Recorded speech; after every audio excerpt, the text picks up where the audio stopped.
Quando a gente fala assim de operário, né, já vem uma palavra carregada de sentidos, né, então, o que significava ser uma mulher operária em Florianópolis, em meados do século XX, que, é- que não é uma cidade com grande tradição, quantidade, né, de operária. Então, o que significava ser uma mulher operária em Florianópolis em meados do século XX? Felipe, eu acho que essa tua pergunta é muito procedente no sentido de que as mulheres pobres, elas tinham muitas, assim, não havia muitas possibilidades para trabalho, né? Ou elas eram lavadeiras, ou trabalhavam como empregadas domésticas, né? Ou nos comércios da cidade, né? E ser operária para, né, galgar essa condição laboral, numa cidade como Florianópolis era extremamente importante, né? Era como você subia de status, né? Porque você trabalhava na indústria, você teria um melhor salário após, né, a emergência do Código de 27 e depois da CLT, né, da consolidação das leis do trabalho ali na década de 40. Então, você tinha garantido determinados direitos sociais, inclusive direitos relativos à maternidade, à insalubridade, né, a esse conjunto de direitos sociais. Então, ser operária, né, numa cidade como Florianópolis, nessas primeiras décadas do século XX, e eu diria até mais ou menos a década de 60, né, talvez até 70, quando as mulheres das camadas médias elas passam a entrar no mercado de trabalho, né, numa outra condição, era extremamente importante, né, e extremamente significativo, né? Você realmente era vista a partir de outros olhos, né? Então acho que isso eu sempre eu comecei a perceber essa condição quando eu fui analisando os documentos do juizado de menores e como é que essas mulheres apareciam, né, essas jovens no caso, né, lá no juizado, e como é que elas eram tratadas nos ofícios do juiz, nos textos que o juiz mandava então para o governador e assim por diante. Então, eu fui percebendo essa construção dessa distinção social. Né? Por outro lado, Felipe, eu acho que é importante colocar também que em cima dessas mulheres operárias havia uma grande vigilância. Né? A questão moral também era bastante importante. Né? A questão da disciplina, da vigilância moral, né? Então, acho que eram diferentes facetas de um mesmo processo.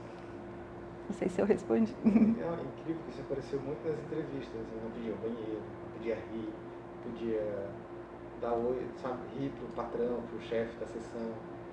Eles controlavam a ida ao banheiro. Sim. Uhum. Incrível, incrível. É porque eu acho que é importante a gente, né, essa sociedade do início do século XX, né, ela é uma sociedade, aí lembrando Michel Foucault, né, ela é uma sociedade extremamente disciplinar. E essa disciplina, ela está posta muito no trabalho fabril, né? Não ir ao toalete, né, o controle dos gestos, dos corpos, né? Tem que imaginar o que são as máquinas nesse período, né? Você se distrair significaria talvez perder um dedo, né? Se você era bordadeira e assim por diante, né?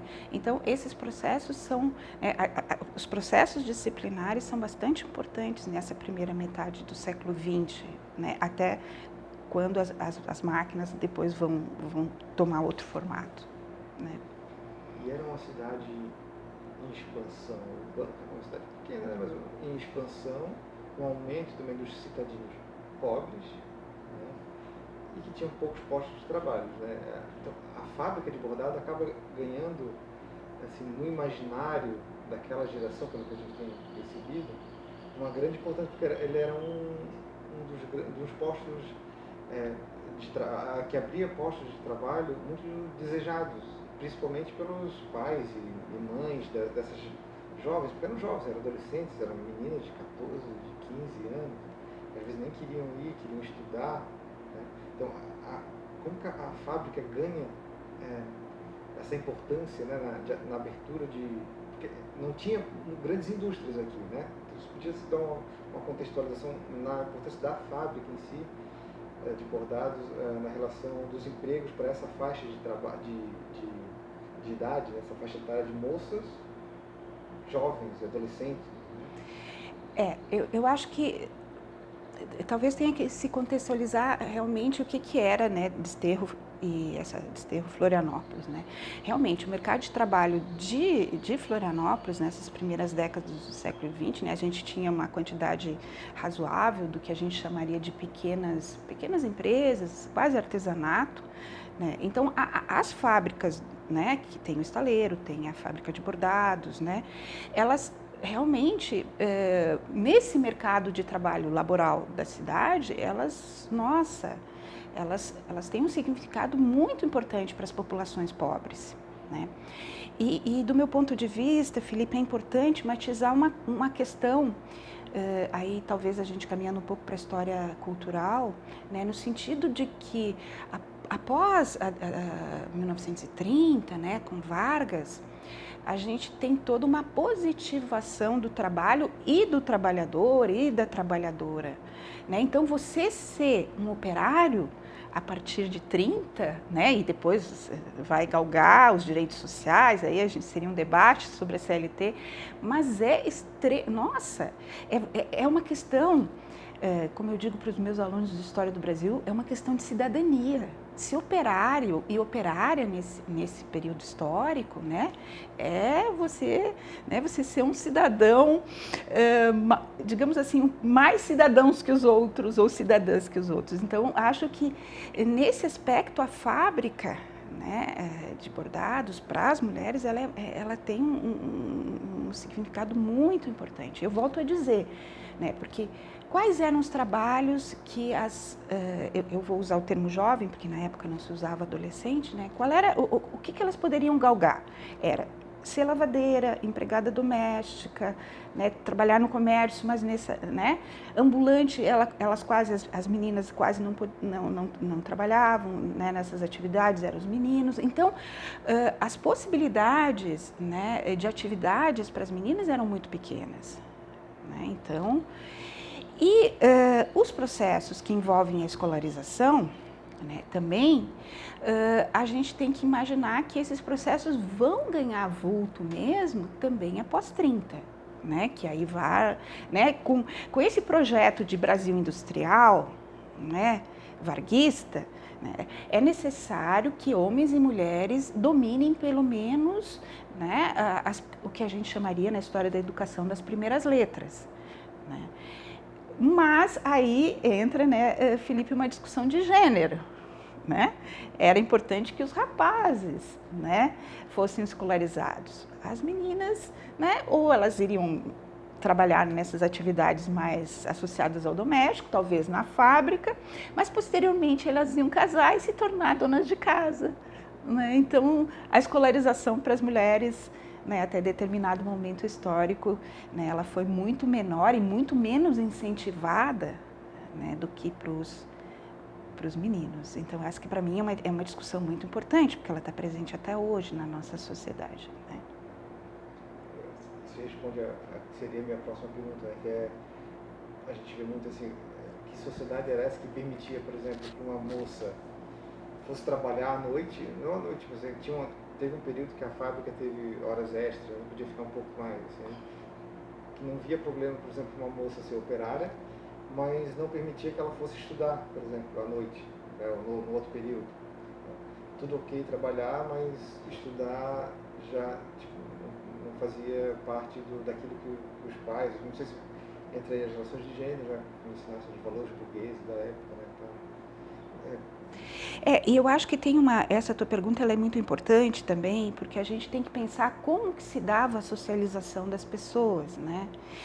E até o processo de aburguesamento e o nascimento, né, desse processo de escolarização em massa, porque eu acho que é importante a gente colocar isso, ele é do século XX no Brasil, ele não é XIX, né, a socialização se dava pelo trabalho, né? ela era a partir das atividades laborais que se dava a socialização das pessoas. Então não havia problema as pessoas trabalharem, né, a partir dos 10, 11 anos de idade, às vezes 7 anos de idade. Isso não era um problema, pelo contrário, essa era a forma com que as pessoas, né, elas iam, inclusive, galgando o seu papel, o seu espaço naquela sociedade. Então, o trabalho, o chamado que nós chamamos posteriormente de trabalho infanto-juvenil, ele era a forma que as pessoas se socializavam. É só quando esse processo de escolarização em massa ele vai ser instituído na sociedade brasileira e em outras sociedades que paulatinamente, é importante a gente dizer isso, muito paulatinamente, as pessoas, né, o Estado vai procurar regulamentar o trabalho infanto-juvenil, e esses processos no Brasil, eles são anos 60, 70, 80 e depois do Estatuto. Né? É claro que é importante colocar, Felipe, e a gente está falando das meninas operárias, que no setor industrial vai se buscar, né, esse é um dado importante do trabalho infanto-juvenil, vai se buscar paulatinamente ir retirando as crianças, como a gente diz, as crianças, e os, agora eu vou chamar adolescentes, né, mas esses, das fábricas, mas é um processo lento. Né? Tanto que as jovens vão continuar trabalhando na fábrica de bordados por muito tempo ainda. Né? Então, esse para mim é um debate importante. Vou fazer uma troca. Vou colocar esse povo no lugar dessa cadeira, porque esse encosto aqui, colorir no quadro. Eu estou falando muito, gente. Não, eu sou meia professoral, tá? Vocês sabem. Vocês sabem que o Felipe sabe que eu sou bem professoral, sabe? E eu pensei, Silvia, tu tem que falar assim de jeito que todo mundo entenda, porque às vezes eu sou meia, sabe? Não, é porque a questão é uma história pública, né? Sim, imagina. Não pode ter, tem que ser atingir o maior número de pessoas possível, né? Não pode ser muito acadêmico, assim, tá ótimo. E nem muito chato. Não, eu sou um termômetro bom. Tá. Se eu tiver muito, se eu estiver sendo muito chata, tu faz assim, tá? Tá chato. E nesse contexto, a carteira de trabalho do menor, né, que surgiu ali na década de 40, né, e vai até o final de 60, se não me engano, na década de 60, 69, teve pontos positivos e negativos. Poderia falar um pouco sobre a carteira de trabalho do menor? Eu acho que talvez a gente tenha que falar um pouquinho, Felipe, no sentido do que foi o Código de Menores de 27. Né? O Código de Menores de 27, ele cria como a gente chama, três figuras jurídicas bastante importantes, que é o chamado, agora eu vou usar o termo jurídico da época, né? É o chamado menor abandonado, o menor delinquente e o menor trabalhador. Então, para a gente pensar a carteira de trabalho do menor, é importante a gente pensar como é que esse Estado brasileiro, né, e esse é um debate importante em relação às infâncias, que a gente tem códigos nacionais, que são, né, para toda a federação, todavia, a justiça que aplica esses códigos, ela é estadual. Né? E a justiça do menor, no início aqui em Santa Catarina, a gente não sabia muito bem se ela, inclusive, claro, ela era a justiça do menor, mas muitas vezes ela estava muito ligada ao poder executivo também, aí seria um outro debate. Né? Mas por que eu estou falando isso? Porque o juizado de menores, né, ele vai fazer um processo de regulamentação, criar o laboratório de biologia infantil, vai botar o médico dentro do juizado, que vai, inclusive, fazer os exames para a carteira de trabalho. Né, do menor. E a carteira de trabalho, para mim, ela foi um documento bastante importante, né, porque ela garantia direitos para esses jovens, seja do sexo masculino, do sexo feminino. Né? Ela é um documento, do meu ponto de vista, extremamente importante, né, porque antes da carteira, as pessoas trabalhavam né, aí eu vou usar também um termo jurídico, os considerados menores de idade, quase na informalidade. Né? Então, ela acaba sendo um documento bastante importante. Ali vai estar o registro, né, do trabalho e assim por diante, né, das entradas, saídas, férias, licenças, né? Então, ela acaba sendo um documento, tem a foto, né? Sendo um documento. E aí, eu volto àquilo que eu falei antes, na ideia, né? No imaginário que vai sendo construído ao longo dos anos no Brasil, de o portador da carteira de trabalho, seja a carteira do menor ou a carteira de trabalho dos adultos, né? Ele é um cidadão, né? Então, toda a discussão que é feita a partir da era varguista, a partir de Vargas, né, de você portar a carteira de trabalho, né, você está exercendo a sua cidadania e assim por diante, né. E não se tem ainda trabalhos, Felipe, pelo menos eu não conheço, né, acho que nesse campo do trabalho infanto-juvenil no Brasil, milhões de coisas para fazer, mas eu não conheço nenhum trabalho que foi feito a partir das carteiras de trabalho do menor, que seria um trabalho fantástico do meu ponto de vista. E quando ela acaba ali em 69, né, o que a gente podia colocar para contextualizar o fim dessa carteira de trabalho? Assim, por que aconteceu o fim decidiram, o que muda no Brasil, né, que termina a carteira de trabalho do menor? Naquele momento, a gente está falando já da ditadura militar, né? Eu acho que é um outro processo de industrialização do país, né? Acho que e aí eu falo com bastante cuidado também, porque ali, naquele período, a legislação trabalhista para o considerado menor, ela vai mudar bastante, né? Mas eu acho que há um processo no sentido de que lentamente vai se procurar realmente ir tirando, né, essas populações mais jovens desses trabalhos, né, considerados fabris e assim por diante, né? Porque esse é um debate importante também. A gente pode ter muitas críticas aos governantes da ditadura, mas eles tinham um projeto no sentido de escolarização também, em massa, né? Tanto que a LDB, né? A ideia de você escolarizar em massa, ensino técnico, né? Mas claro que sempre para as populações pobres. Antes a gente falou das relações de gênero, agora a gente teria que falar das classes, né, da discussão das classes sociais, né? Ou seja, é a chamada, né, na história do Brasil, a chamada modernização conservadora, né? Você moderniza, mas não mexe na estrutura, né, socioeconômica da sociedade, que foi em parte o projeto da ditadura militar, né? Diferente, talvez, sim, claro, diferente do projeto, claro, com nuances do projeto varguista, que, né, com todos os seus problemas, né, porque no meio do primeiro governo Vargas tem né, Estado Novo, ditadura e tal, mas, né, se tentou mexer em parte, né, na estrutura dessa sociedade. Eu não sei se teve grandes êxitos, né, mas o Brasil paulatinamente foi se industrializando, né. Nessa chave, ainda nessa mesma chave que a senhora está discutindo, então, houve um esforço da ditadura, pode-se afirmar isso, um esforço da ditadura consciente para que o trabalho infantil fosse reduzido e automaticamente aumentasse a nível de escolaridade dessa população jovem, é isso? Se eu entendi bem? Eu acho que... Se quiser complementar, pode falar. Aí a gente mantém o quadro.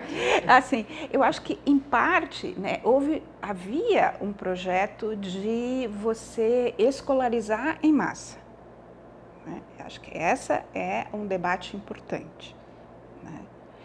O código, porque assim, a ditadura vai fazer um código de menores. O código de menores de 79, ele deixa para CLT continuar regulamentando as questões em relação ao trabalho. Ele não mexe nisso, ele vai mexer em outras coisas, né? Ele vai alterar outras coisas.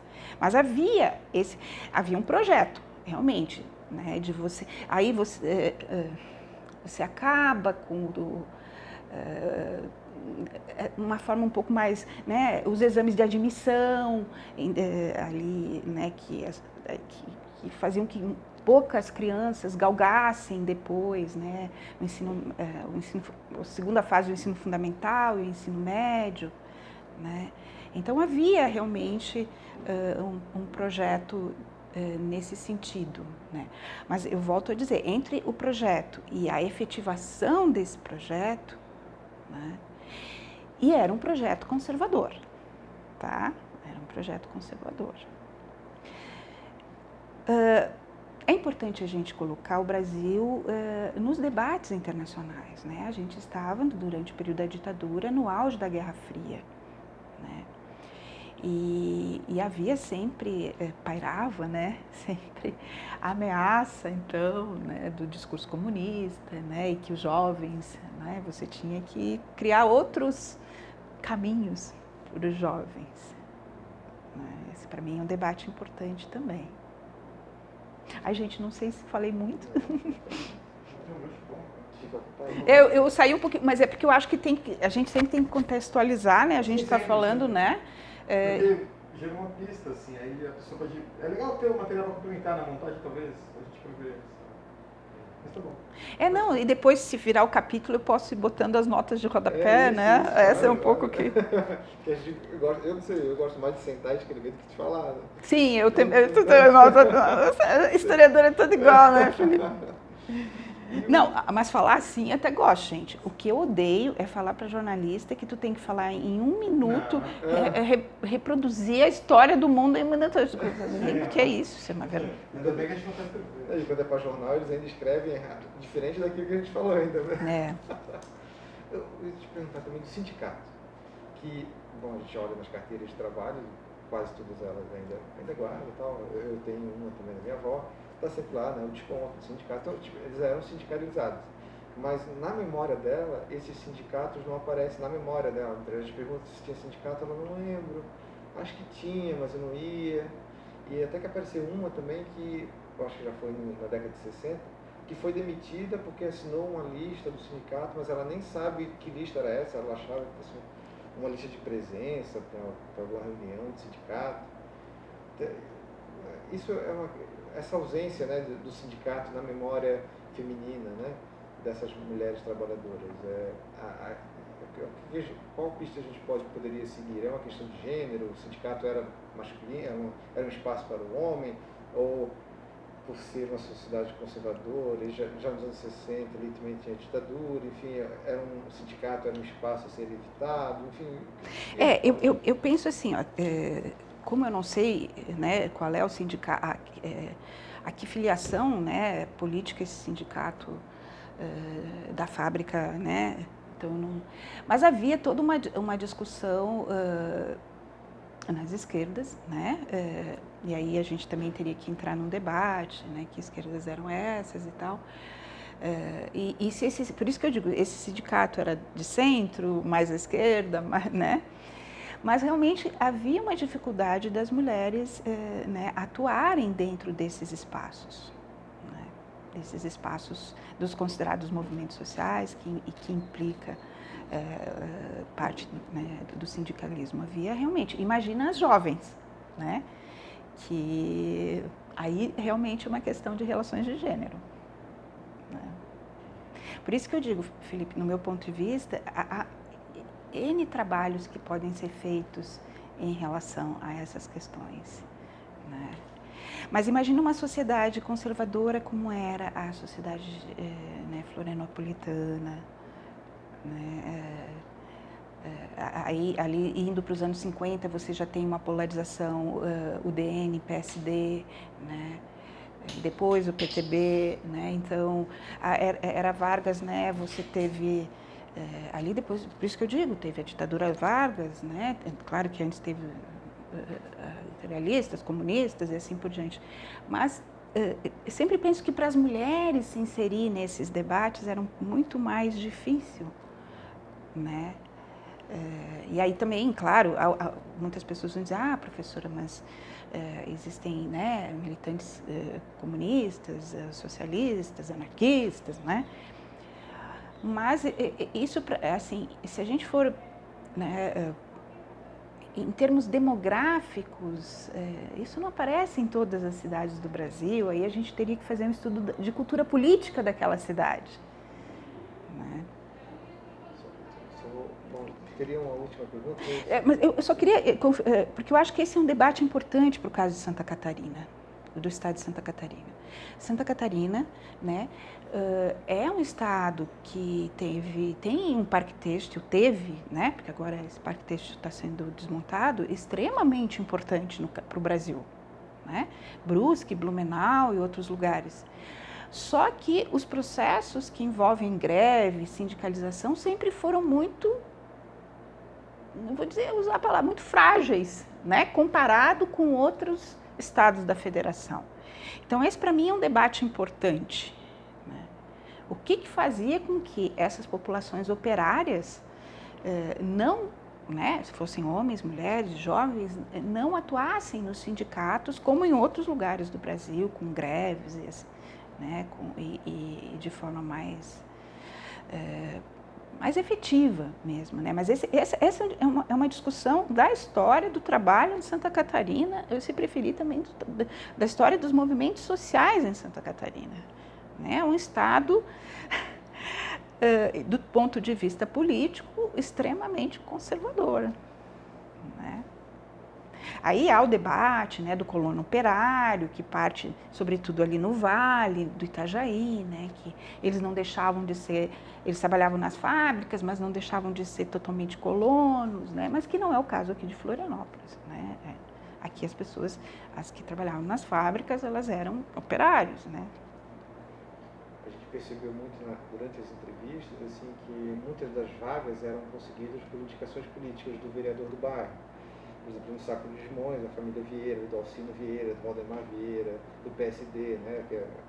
Então, o espaço da fábrica, e a fábrica do Aderbal Ramos da Silva, né? Sei. Então, daria só para dar uma palavrinha sobre esse...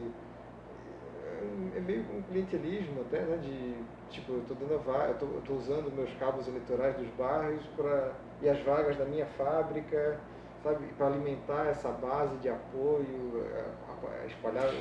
O que uma aluna minha, a Jade Reis, ela trabalhou com os documentos da Justiça do Trabalho, né, de Joinville. E então o que a Jade percebeu, né, nessa discussão da contratação para as fábricas, né? Então, no caso de Joinville, a questão étnica era fundamental. Se você era descendente de alemão, você ia ser contratado. Se você era brasileiro, você não ia ser contratado. Né? Porque aí por isso que essas questões socioculturais, no caso de Santa Catarina, para mim elas são muito importantes. A fábrica era do Aderbal, mas se a gente for ver parte dos gerentes da fábrica, eles eram com sobrenomes, né, ou germânicos, italianos, né? Então você também tem essa, né? A fábrica posteriormente foi para o Aderbal quando ele casa com a Ruth, né? Então acho que esse para mim é um debate importante, porque se por um lado, né, posteriormente a discussão dessa rede, né, desse clientelismo político é extremamente importante, mas essa discussão étnica, nós percebemos isso também no asilo de órfãos, né, a quantidade de meninas com sobrenomes germânicos, as irmãs do Colégio Coração de Jesus, que geriam o asilo, eram congregações germânicas. Então, essa discussão, para mim, em Santa Catarina, ela é muito importante, né? Você ter um sobrenome germânico, ou italiano, ou português, né? Ela é extremamente importante. Eu estou ainda na etnicidade, eu ainda não fui para o outro debate, que seria étnico-racial. Né, que aí, do meu ponto de vista, faltam mais estudos. né? Apesar de que, a partir de Vargas, né, Vargas realmente vai trabalhar com o que nós chamamos da gestão da população, né? Então, Vargas, né, cria, o IBGE cria, né, esses institutos que vão produzir dados, né? Então, os dados étnico-raciais, a gente tem, em parte, esses dados, né, para poder fazer essas afirmações, né, que são extremamente importantes, do meu ponto de vista. Só voltando também a partezinha do juizado, né? Como é que funcionava assim? Então, por exemplo, a moça de 14 anos, ela obrigatoriamente tinha que passar pelo juizado para pegar uma autorização para trabalhar na fábrica. Sim, é isso que acontecia. Eles passavam por um chamado exame de idade. Né? Então, por isso que eu tinha o laboratório, isso ali em 35, eu acompanhei o juizado até o final do primeiro governo Vargas, né, em 40. Então, você tinha esse exame de idade. Por que acontecia, Felipe? Eu acho que esse é um dado importante. Por isso que eu digo que para Vargas vai ser fundamental, né, a questão da produção desses dados, né? Uma quantidade grande de pessoas, de filhos e filhas das famílias pobres, eles não tinham certidão de nascimento, né? E Vargas, a partir de Vargas, vai, né, até para você, quem era o considerado menor de idade? Né? Era de 0 a 18, né? Mas isso no registro civil. Né? Então, a gente tem uma quantidade de pessoas que chegavam no juizado e não tinham certidão, não tinham essa certidão, né? Não sabiam que idade tinham. Né? Os pais não tinham feito o registro. Então, isso era feito lá no laboratório, o médico fazia os exames, né? E isso também acontecia para as pessoas, né, para os jovens, homens e mulheres que queriam trabalhar. Então, eles precisavam ter essa certidão do juizado que dizia que tinha 14 anos, que sabia escrever, né, ou que não sabia, que haviam também informações biológicas, como é que era, a altura e tal, né? Então, é por isso que eu digo, é a gestão da população, né? O governo brasileiro, eu digo isso, muito paulatinamente, ele passa a ter o que a gente chama, né, do controle da população infanto-juvenil. Porque a partir, né, esse é outro debate importante, né? A partir do Código Civil de 16, e o Brasil passa de 1822 a 1916 sem um Código Civil, as crianças, elas, como eu sempre digo, elas são filhas do Estado. O Estado só outorga aos seus pais a guarda. Os pais têm a guarda, mas na verdade, né, juridicamente, né, o Estado brasileiro pode ir lá e retirar a guarda. Né? Então, por isso que eu digo, aos poucos o Estado passa a ter um maior controle. E a questão do trabalho infanto-juvenil, ele é fundamental nessa construção dessa noção de infância moderna. Porque o trabalho na fábrica, o trabalho em lugares considerados perigosos, ele vai botar em risco o corpo da criança. Né? E para esse Estado, para esse projeto de nação, sobretudo industrial, é importante que esses jovens, né, se tornem adultos, porque a gente quer operários adultos. A gente quer um Brasil, né, um Brasil com trabalhadores, homens, mulheres, adultos. Então, essa discussão do trabalho infanto-juvenil, ele está associado a todos esses processos né, que envolvem o que a gente chama de uma sociedade capitalista do século XX e depois do século XXI. E a gente vê bem a discrepância entre a teoria, né, e a prática, né, que, por exemplo, mulheres relatando que quando casavam tinha que sair, ou eram demitidas. Sim, né? sim, isso era bem comum. Que vai ter que pagar um salário de adulta, ou o salário, o trabalho é o mesmo, mas o salário é pela metade, né? Eu acho que esse foi a gente falou de aspectos socioculturais e falou menos de aspectos econômicos, né? Mas este me parece que é um debate importante também, né, Felipe? Os considerados menores de idade, eles recebiam um salário muito menor que os adultos. Então, para os considerados, né, para os empresários, era importante, né, você contratar essa mão de obra, eu vou chamar infanto-juvenil ou juvenil, né? Você tinha trabalhadoras muito disciplinadas, né? E a hierarquia da fábrica, né, ela era muito dura, né? Como é que os capatazes, né? Imagino que as operárias devam ter narrado tudo isso. Né? Então, mas eu acho que esse aspecto econômico também é importante. Né? E se a gente pegar os dados da fábrica ali nos anos 40, por ali, né, que é o trabalho na Noeli, a quantidade de mão de obra considerada juvenil é muito grande, né, em relação à adulta. Acho que posteriormente, eu não conheço os dados, né, depois, mas acho que posteriormente isso vai mudando, é uma hipótese, né, não é uma afirmação. Mas esse para mim é um debate em termos econômicos. Aí também a gente, né, para contextualizar, para talvez finalizar esse debate em termos econômicos, é importante também, aí volto, né, esses dois debates, da Organização Internacional do Trabalho, né, que é um organismo internacional que vai tentar regulamentar o trabalho, porque a organização, a OIT, né, ela é um contraponto aos debates, né, do mundo comunista, do mundo, sobretudo, menos socialista e mais comunista. Então, você tem esses debates no plano do trabalho infanto-juvenil, né? De um lado, um capitalismo liberal que quer regulamentar e, outro lado, né, outras possibilidades ideológicas, assim por diante, que talvez quisessem muito mais garantir direitos sociais de forma mais ampla. Né?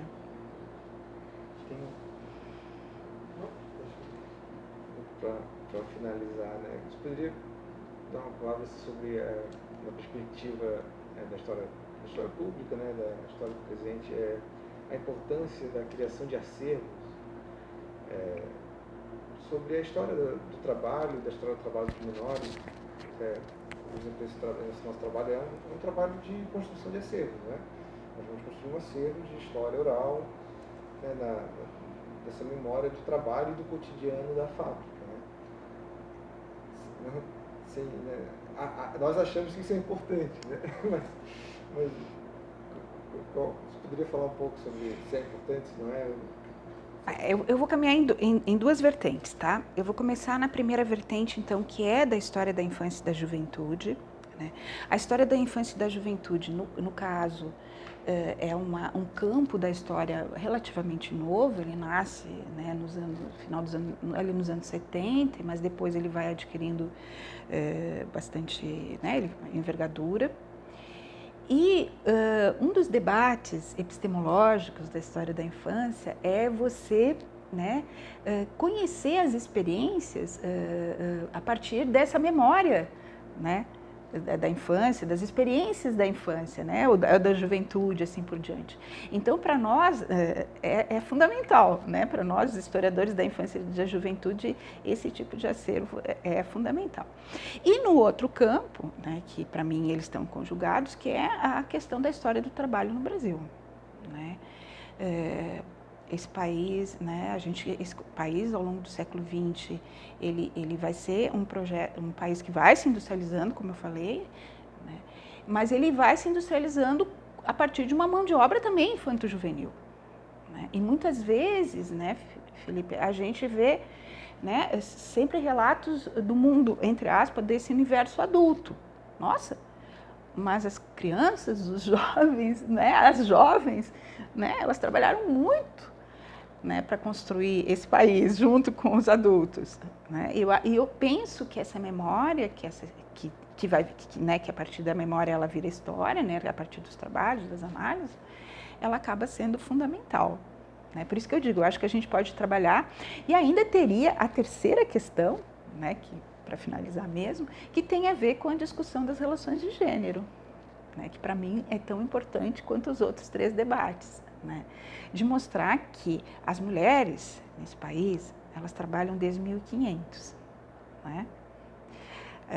E desconstruir uma certa visão feminista, eu não estou brigando com essa visão, mas, né, mas que as mulheres pobres, né, nesse país, elas trabalharam sempre, né? Ou nas atividades domésticas, né, ou em outras atividades, ou nas fábricas, né? Mas elas construíram também esse país junto com os homens, né? E isso, para mim, é extremamente importante, né? Porque eu sou uma historiadora feminista.